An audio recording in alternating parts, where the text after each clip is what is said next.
Bonjour, je suis Rami Malek. Ouais, en fait, il y a des gens qui disent que je lui ressemble, n'hésite pas à mettre en commentaire si t'es d'accord. Bon, du coup, la transition est toute trouvée, hein, Rami Malek ayant joué dans Mr. Robot. On va parler série, un média particulièrement ami avec le Cinoche. Au programme, 3 séries, 3 dramas, 3 pépites. De chocolat. Et on commence sans plus tarder avec... Dark Knight Rises. Non, en fait, Dark. Et si on faisait la lumière sur Dark? Série allemande sortie en décembre 2017, Dark ça raconte l'histoire d'une ville, d'une forêt, d'une grotte, de 2 enfants disparus et de Rick Astley. J'ai découvert cette série Netflix il y a quelques mois et ce fut une belle grosse claque. Visuel dans un premier temps, on va pas se mentir, la série a de la gueule de ouf, j'adore l'ambiance forêt-pluie et ça colle parfaitement avec la musique de Mayerki, ou Mirkei, je sais pas comment on prononce, en tout cas ça donne ça.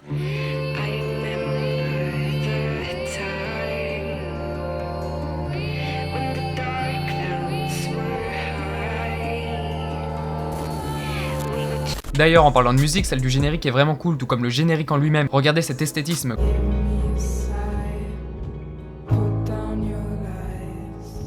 Quoiqu'en fait, on pouvait faire des effets similaires avec la Nintendo DSi.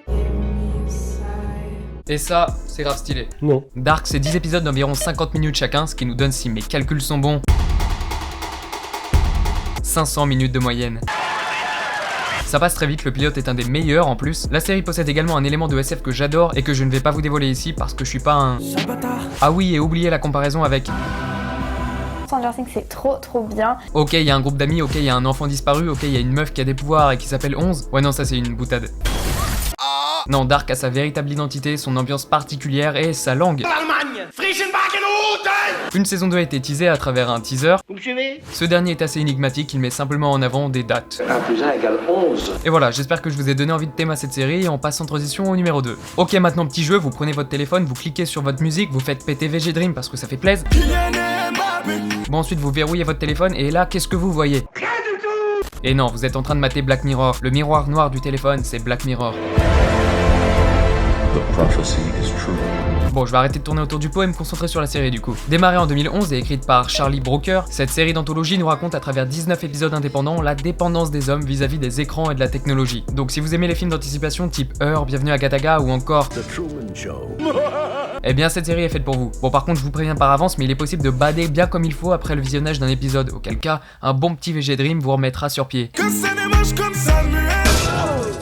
Pour celles et ceux qui n'ont jamais regardé ou entendu parler de cette série, je vous donne le pitch de mes épisodes préférés. Accrochez-vous bien. L'hymne national met en scène le premier ministre anglais. Ce dernier va être confronté à un terrible dilemme après le kidnapping d'une princesse. Cet épisode nous plonge directement dans l'ambiance glauque et oppressante de la série. On se met directement à la place du protagoniste et c'est chaud. Ça picote de ouf. Blanc comme neige, épisode qu'on aurait pu aussi appeler L'homme pâle, nous raconte la vie de 2 personnages isolés dans un désert glacé pendant Noël, et évidemment, la technologie est mise en avant. Ce que j'adore avec cet épisode, c'est qu'il n'y a pas une, mais 3 histoires qui nous sont racontées, 3 histoires qui vont s'entremêler et aboutir à une chute assez folle. Bon, et je peux terminer par... And Dance et San Junipero, certainement les 2 meilleurs épisodes de la série. D'un côté, on a une histoire ultra réaliste, flippante à souhait et qui pourrait arriver à n'importe qui, n'importe quand, et de l'autre, on retrouve une histoire d'amour qui défie le temps et l'espace, et en plus, il y a de la synthwave, écoutez-moi ça.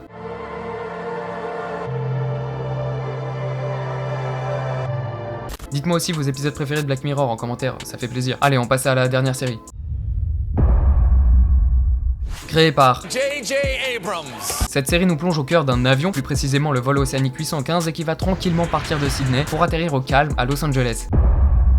Mais non, je déconne, il va y avoir un crash en plein vol, des survivants sur l'île, des ours polaires, un truc chelou dans la jungle qui défonce des arbres, la meuf qui joue dans Ant-Man, des mystères en veux-tu, en voilà, mais aussi Hurley.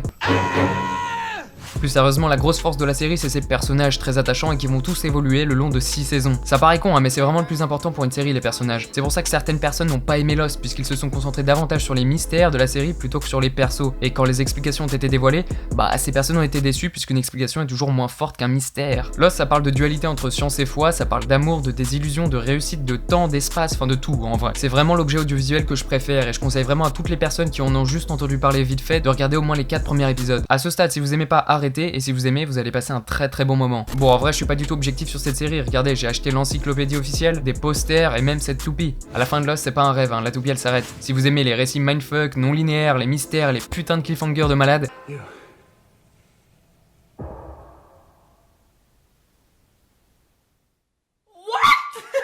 Regardez Lost, SVP. Voilà, j'ai tout dit, j'espère que la vidéo vous a plu. Dites-moi quelles sont vos séries préférées en commentaire, on va débattre et tout. Likez, abonnez-vous et partagez. Moi je vous dis à la prochaine, bisous, ciao.